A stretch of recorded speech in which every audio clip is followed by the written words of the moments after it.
Pemirsa Metro TV Lampung, Anda menyaksikan dialog Lampung Economic Summit 2023 bersama saya, Karisma Kristi. Pemirsa, Provinsi Lampung yang terletak di ujung Pulau Sumatera ini terus membangun dan juga mengembangkan infrastruktur yang memadai. Salah satunya adalah pembangunan jalan tol Trans Sumatera. Informasi dan juga infrastruktur yang memadai tentunya ini akan meningkatkan pertumbuhan ekonomi dan tentunya juga akan mesejahterakan masyarakat di Provinsi Lampung dan juga nasional. Pada kesempatan kali ini saya akan berdialog bersama dengan 3 orang narasumber dengan membahas tema infrastruktur menopang ketahanan pangan. Kali ini sudah hadir Executive Vice President Divisi Human Capital PT Hutama Karya, Mardiansyah. Selamat siang, Pak Mardiansyah. Selamat siang, Mbak Kristi. Selanjutnya ada Kepala Balai Pelaksanaan Jalan Nasional Lampung, Susan Novelia. Selamat siang Bu Susan. Selamat siang Mbak Kristi. Baik, yang selanjutnya ada Ketua Jurusan Ekonomi Pembangunan Fakultas Ekonomi dan Bisnis Universitas Lampung, Nelly Aida. Selamat siang Bu Nelly. Selamat siang Mbak. Baik, kita akan berbicara terkait tema kita pada siang hari ini, Pak Mardiansyah, Bu Susan dan juga Bu Nelly. Saya akan ke Pak Mardiansyah terlebih dahulu. Pak, keberadaan dari jalan tol Trans Sumatera ini tentu kita melihat pertumbuhan ekonomi saat ini meningkat. Konektivitas antar daerah ini juga terlihat, Pak Mardiansyah. Lalu sebenarnya seperti apa Pak mobilitas dari kendaraan terkhususnya logistik Pak? Ini apakah ada peningkatan Pak Mardiansyah? Baik, terima kasih Mbak Kristi. Sesuai dengan tema kita hari ini yaitu topik ketahanan pangan. Ini merupakan topik yang sebenarnya sangat relate dengan keberadaan infrastruktur khususnya jalan untuk peningkatan konektivitas di suatu daerah. Dengan keberadaan jalan tol Trans Sumatera ini tentu saja berdampak terhadap meningkatnya indeks ketahanan pangan terutama di Provinsi Lampung ini. Kenapa bisa demikian? Karena dengan adanya JTTS ini, Jalan Tol Trans Sumatera, itu bisa membuka area-area sentra produksi pangan untuk bisa dihubungkan dengan sentra-sentra pasar. Kalau kita berbicara Jalan Tol Trans Sumatera di Provinsi Lampung khususnya, dari ruas Bakauni sampai terbagi besar sebagai Pematang Panggang, itu lebih kurang ada 252 km. Dengan 11 exit tol, itu artinya bisa langsung menjangkau kepada 11 area-area yang bisa diakses dengan cepat. Nah, dengan adanya infrastruktur yang baik ini, otomatis distribusi barang itu semakin lancar dan juga akan terlihat dengan peningkatannya jumlah kapasitas kendaraan khususnya golongan 3, 4, dan 5 itu angkutan barang itu mengalami peningkatan. Semenjak dioperasikan tahun 2019, jumlah kendaraan golongan tersebut itu meningkat hampir 86% dari tahun 2019 ke tahun 2022. Yang biasanya itu berada di kisaran 500 kendaraan per hari di tahun 2019 sampai tahun 2022 kemarin itu mencapai lebih daripada 1.000 kendaraan angkutan logistik setiap harinya. Ini artinya apa? Kita bisa meyakini bahwa dengan adanya keberadaan JTTS, bahwa menjadi pilihan rute utama bagi para pelaku produksi untuk bisa mengambil rute yang tentu saja akan memberikan dampak penurunan terhadap kos produksi mereka. Nah, jadi secara statistik kita yakini bahwa Jalan Tol Trans Sumatera itu sangat berdampak terhadap konektivitas, distribusi barang, dan itu terlihat daripada bertumbuhnya LHR daripada angkutan logistik. Demikian Mbak Kristi. Kita melihat tadi peningkatannya cukup signifikan ya Pak Mardiansyah, 86% peningkatan ya, apalagi untuk kendaraan pengangkut hasil pangan ya, kendaraan besar. Saya ke Balai Pelaksanaan Jalan Nasional, Bu Susan. Ini kita melihat bahwa memang Jalan Tol Trans Sumatera sangat berpengaruh dalam pertumbuhan ekonomi khususnya di Provinsi Lampung. Namun jika kita lihat peran dari jalan nasional non-tol Bu, bagaimana dalam konteks tema kita hari ini? Baik, terima kasih Mbak Kristi. Untuk jalan nasional non-tol ini kewenangannya berada di Balai Pelaksanaan Jalan Nasional Lampung. Untuk jalan nasional sendiri panjangnya 1.298 km, terbagi di lintas timur sepanjang 287 km, kemudian lintas tengah 333,5 km, kemudian di lintas barat ada 318 km, dan lintas penghubung serta non lintas itu sekitar 300 km. Tentunya keberadaan jalan nasional sepanjang hampir 1.300 km ini mendukung dalam hal dukungan infrastruktur dalam dukungan konektivitas. Artinya peningkatan kapasitas jalan, melalui peningkatan kapasitas jalan kita akan memberikan dukungan konektivitas terhadap ketahanan pangan di Provinsi Lampung ini. Kemudian dengan jalan yang baik, saat ini kondisi kemantapan jalan nasional itu 95% dalam kondisi mantap. Artinya sangat baik dalam hal untuk memberikan lintasan terhadap dukungan jalur logistik, terutama Provinsi Lampung. Kita sudah lihat unggulan-unggulan komoditasnya yang sangat luar biasa dan memberikan kontribusi juga untuk tanah air. Kemudian di sini kami mencatat bahwa dengan kondisi kemantapan jalan 95% ini kita bisa menghemat waktu distribusi, produk dan logistik. Untuk pekerja juga kita menurunkan biaya produksi dan bisa menentukan harga produk pertanian yang lebih layak. Kemudian konektivitas yang baik tentu memudahkan ekspansi untuk pemasaran produk. Dan yang terakhir itu pengembangan wilayah yang mendorong ketahanan pangan. Kenapa isunya dukungan konektivitas? Karena pertama kita harus siapkan jalan dan jembatan dengan akses yang baik. Kemudian jalan dan jembatan yang untuk kawasan pertanian. Pertanian perkebunan itu sangat unggul di Provinsi Lampung dalam sektor pertanian dan perkebunannya. Kemudian kita harus membuat juga dukungan kualitas jalur logistik yang baik seperti yang pihak tol juga sudah lakukan. Seperti itu Mbak Kristi. Baik Bu Susa, tadi untuk kondisi jalan nasional di Provinsi Lampung ini lebih dari 50% sudah mantap. Betul ya Bu ya? Lantas Bu, ini ada beberapa persen lagi yang masih belum mantap. Apakah bagaimana ini? Kondisinya apakah rusak parah atau sedang atau seperti apa? Lalu bagaimana? Apakah ada target perampungan dari jalan-jalan ini sendiri? Baik, makasih Mbak Kristi. Kemantapan jalan 95% itu Mbak, jadi tinggal 5% yang kondisinya sedang atau kurang baik. Bisa kami sampaikan bahwa 5% untuk mencapai 100% kondisi jalan mantap itu saat ini kami proyek di Rawajitu itu ada 8 km ruas jalan kondisinya masih jalan tanah. Itu akan dikerjakan di tahun ini dengan rigid pavement. Nanti akan dalam kondisi baik, kemudian sisa 5% yang kurang mantap sekitar 100 km itu lebih kurang di jalan lintas tengah. Jadi dari simpang 4 batas Bukit Kemuning menuju batas Sumatera Selatan itu mungkin juga karena kendaraan yang bertonase muatan berat di luar kapasitas jalan yang sudah kami siapkan itu juga ikut berpengaruh terhadap kondisi 5% yang belum mantap di ruas jalan nasional. Hanya 5% lagi, kita tunggu Bu Susan ya. Terima kasih. Baik, saya ke Bu Nelly. Bu Nelly, kita berbicara terkait infrastruktur Bu Nelly. Menurut Anda Bu, seberapa dampak dari infrastruktur ini terutama jalan ya Bu ya, dalam menopang perekonomian daerah? Oke, terima kasih Mbak Christine ya.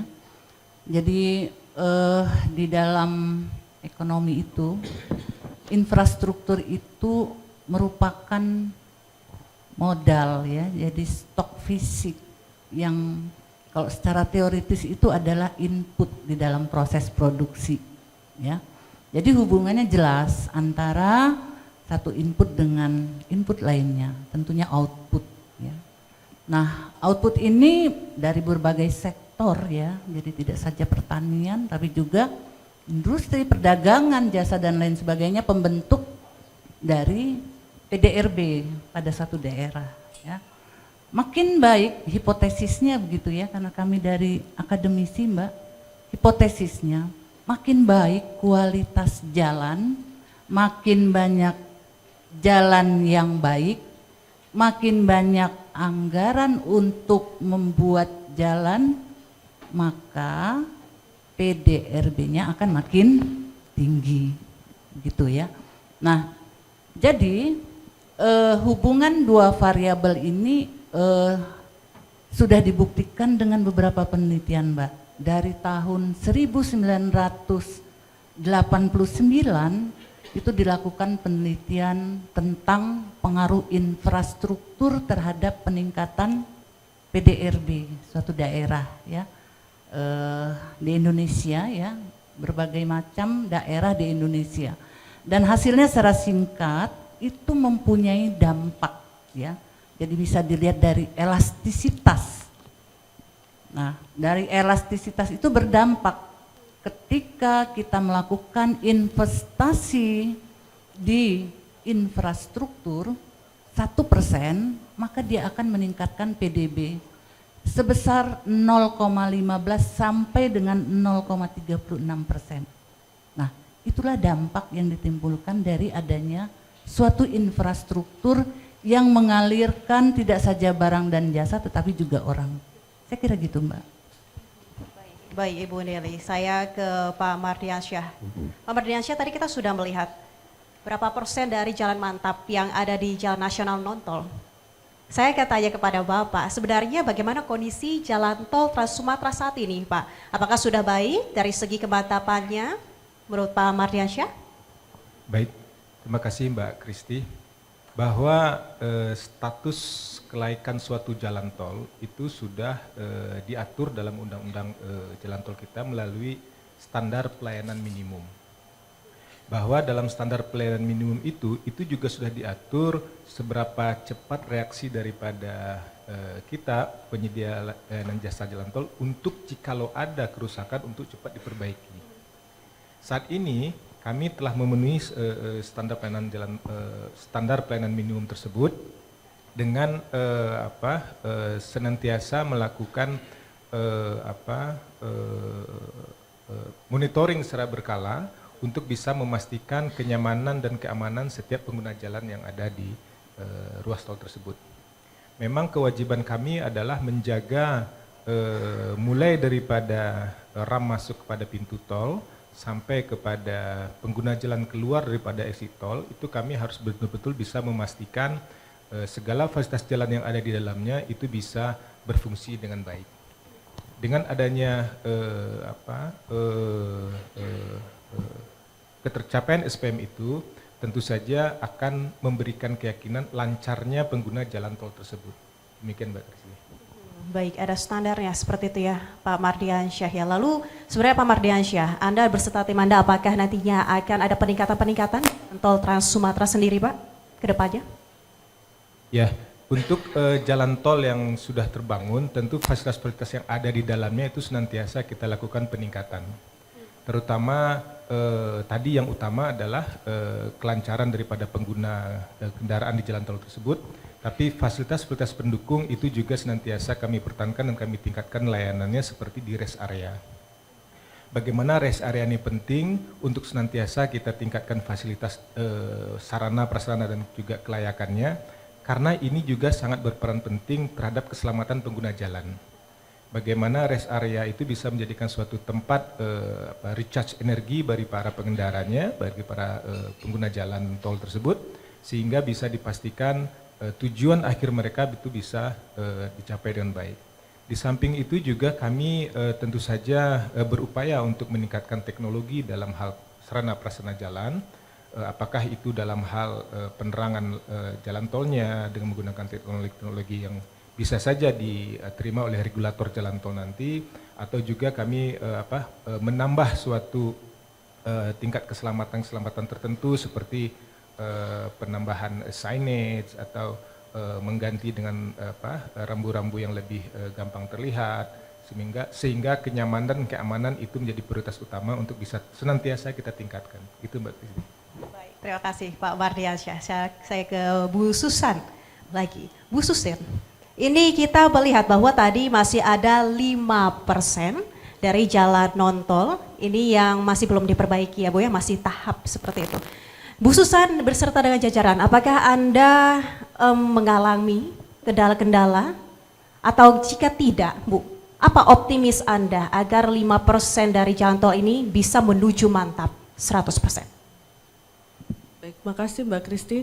Untuk 5% yang belum mantap, kami tentunya di BPJN Lampung itu berupaya maksimal. Saya dengan para pejabat pembuat komitmen, ini orang mengenalnya mungkin dengan istilah Pimpro ya. Jadi mereka ini adalah garda terdepan, ujung tombak kami di lapangan dalam hal untuk perbaikan dan mempertahankan kondisi jalan yang baik untuk melayani masyarakat pengguna jalan. Artinya di sini ya kita berupaya untuk mewujudkan jalan dengan kualitas yang baik itu harus dilakukan sesuai spesifikasi teknis yang sudah dikeluarkan oleh Direktorat Jenderal Bina Marga. Artinya acuan untuk membuat jalan yang baik dengan kualitas yang diharapkan tentunya akan memakai referensi dari spesifikasi teknis tersebut.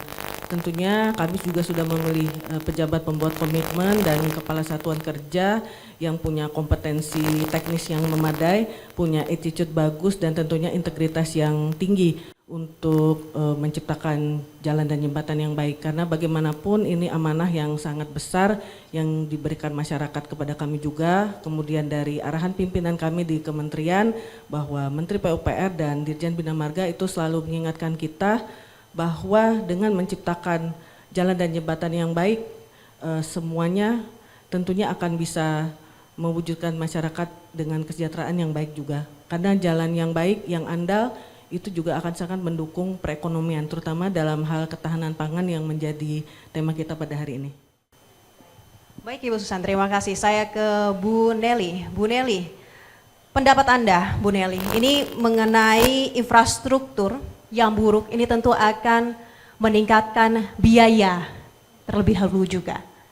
Ketika kita infrastrukturnya mumpuni, biaya juga akan bisa ditekan. Kenapa seperti itu menurut Bu Nelly? Terima kasih Mbak. Jadi ketika kita bercerita tentang ketahanan pangan, itu ada salah satu subsistem di dalamnya. Di samping subsistem produksi, mutu, kemudian keberlanjutan, ada satu subsistem namanya subsistem akses. Ya. Nah, subsistem akses ini itu bisa dinilai juga secara ekonomis ya. Jadi ketika kita mengalirkan arus barang atau jasa ya yang kita produksi keluar daerah gitu ya dengan waktu berlama-lama, nah ini mengakibatkan beberapa hal yang akan terjadi. Misalkan terkait sama mutu ya, rusak. Kalau untuk barang-barang yang tidak tahan lama, karena ketahanan pangan ini terkait sama termasuk juga buah, sayur, ikan, ya daging gitu ya, produk-produk tanaman pangan. Nah kemudian ketika jarak itu tadi seperti yang dikatakan oleh dua pembicara tadi menjadi seperti lebih singkat ya, tapi dari sisi waktu berarti kita bisa menghemat bahan bakar dong gitu ya, menghindari klaim-klaim pengiriman logistik yang tidak tepat waktu ya, ini adalah bagian dari efisiensi. Saya kira itu Mbak. Lalu menurut Anda bagaimana untuk di Lampung sendiri Bu Nelly? Nah kalau di Lampung Mbak, saya kira secara kasat mata ya Mbak, kita belum pernah melakukan penelitian secara mendalam ya. Barangkali nanti boleh juga dong gitu ya, Fakultas Ekonomi dengan Fakultas Teknik gitu ya, coba sih lihat dulu gitu ya jalan di Lampung ini kayak apa gitu supaya hasil penelitiannya akurat. Jadi ini berdasarkan penelitian kita, tetapi saya tidak khusus tentang infrastruktur, hanya saja ini terkait dengan pariwisata Mbak. Nah jadi akses ke pariwisata di di Provinsi Lampung ini, hasil penelitian itu menunjukkan harga untuk berwisata itu menjadi lebih tinggi. Nah salah satunya karena untuk menuju ke pusat-pusat destinasi itu masih ada juga jalan-jalan yang perlu mendapatkan perhatian. Yang selama ini mungkin sebagian besar sudah baik ya, tapi namanya infrastruktur itu memang harus ada perawatan ya, harus ada evaluasi begitu ya. Jadi saya kira seperti itu Mbak. Jadi kaitannya memang ketahanan pangan ya, kemudian Ini kan hasil-hasilnya juga akan diminta ya oleh sektor-sektor lainnya ya. Nah sehingga hasil penelitian kami itu seperti itu. Salah satu kendalanya ketika kekiluan itu tidak bisa pulang hari. Wisatawan itu dia harus menginap. Nah ketika dia menginap dia akan mengeluarkan lagi beberapa biaya tambahan selain biaya transportasi. Saya kira itu salah satu contohnya. Baik, terima kasih Bu Nelly. Kita tahan sejenak para narasumber pada siang hari ini. Pemirsa Metro TV Lampung, Dialog Lampung Economic Summit akan segera kembali usai jeda pariwara.